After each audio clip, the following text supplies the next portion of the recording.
Question 12, Keverne, Penn. This one is all about the extract from Statement of Financial Position for non-current assets. So we've got the extract as at the 31st of May 2021, and we're doing the extract as at the 31st of May 2022. So this is going to be the starting position, and then there's some information about things that have happened during the year. So we've got a motor vehicle that had been purchased on the 1st of June 2018 was sold on the 1st of June 2021, okay? And the original price was £26,400. What we need to know is how much the depreciation to date is on that. So we'll come back to that in a second. We've got equipment on the 1st of January 2022 that was bought, £12,000 worth. So that's an addition. So we'll be adding that in up here, calculating depreciation on that.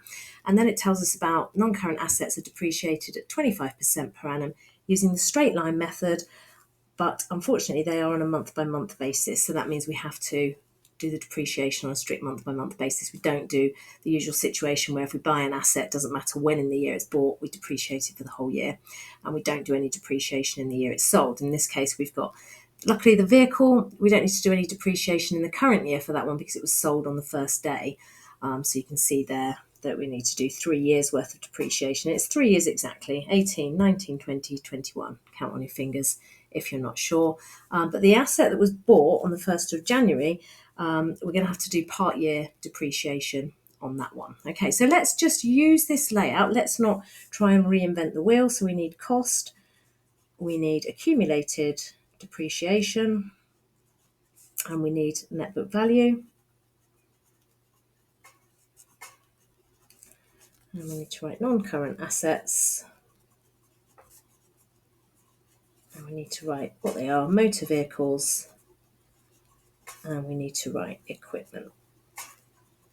Okay, so let's start with the cost of the motor vehicles then. So the original cost of the motor vehicles is £95,000. That's brought forward from last year, and we got rid of one that originally cost £26,400. So we need to take that away. So we're going to have £68,600 in motor vehicles. So that's really straightforward to start with. Then we've got the accumulated depreciation for the motor vehicles. So accumulated depreciation, that's what we had, all the depreciation that had been provided up until the first day of the new financial year.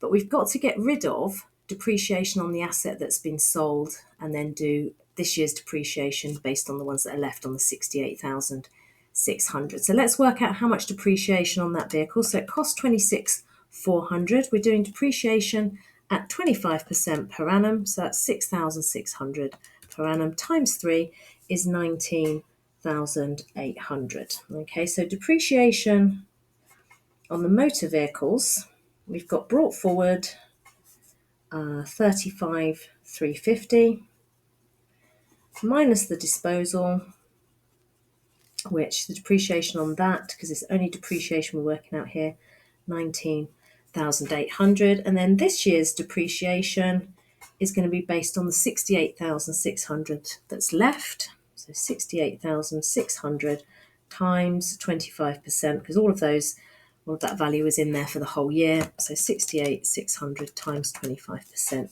is 17,150. Okay, so in this figure here, or in this space here, we're going to have 35,350. That's the depreciation brought forward, minus the 19,800, which is the depreciation on our disposed vehicle, and then plus 17,150, which is the depreciation on the vehicles that are left. So the accumulated depreciation is going to be 7,200. The difference between those two figures, 35,900, is the net book value. Okay, we can do the same for equipment. So we've got equipment, 36,400, plus we've bought some more costing 12,000. So 36,400 plus 12,000 is 48,400. That's going in the cost. Then we've got depreciation brought forward. So depreciation on equipment, we've got the brought forward, which is 20,700. That's not going to change because we haven't disposed of any of those assets, but we're going to have depreciation on all the ones that were there. So this year's depreciation, we're going to have 36,400 times 25%, which is 9,100 plus we're going to have the new assets, £12,000 times 25%. Oops. But it was only there since January. So January, February, March, April, May. We're going to have to multiply that one by 5/12. So £12,000 times 25% times 5/12 is 1,250. Okay, so the total amount for depreciation is the 20,700 brought forward from up there. It's 25% of the assets that remained all year, which is 9,100, and then it's another 25% on that £12,000, but time apportioned because they were only there for 5 out of the 12 months. So the total there is 31,050. Take that away from the 48,400, and that gives us a net book value of 17,350, and then we can just total these up, 35,900.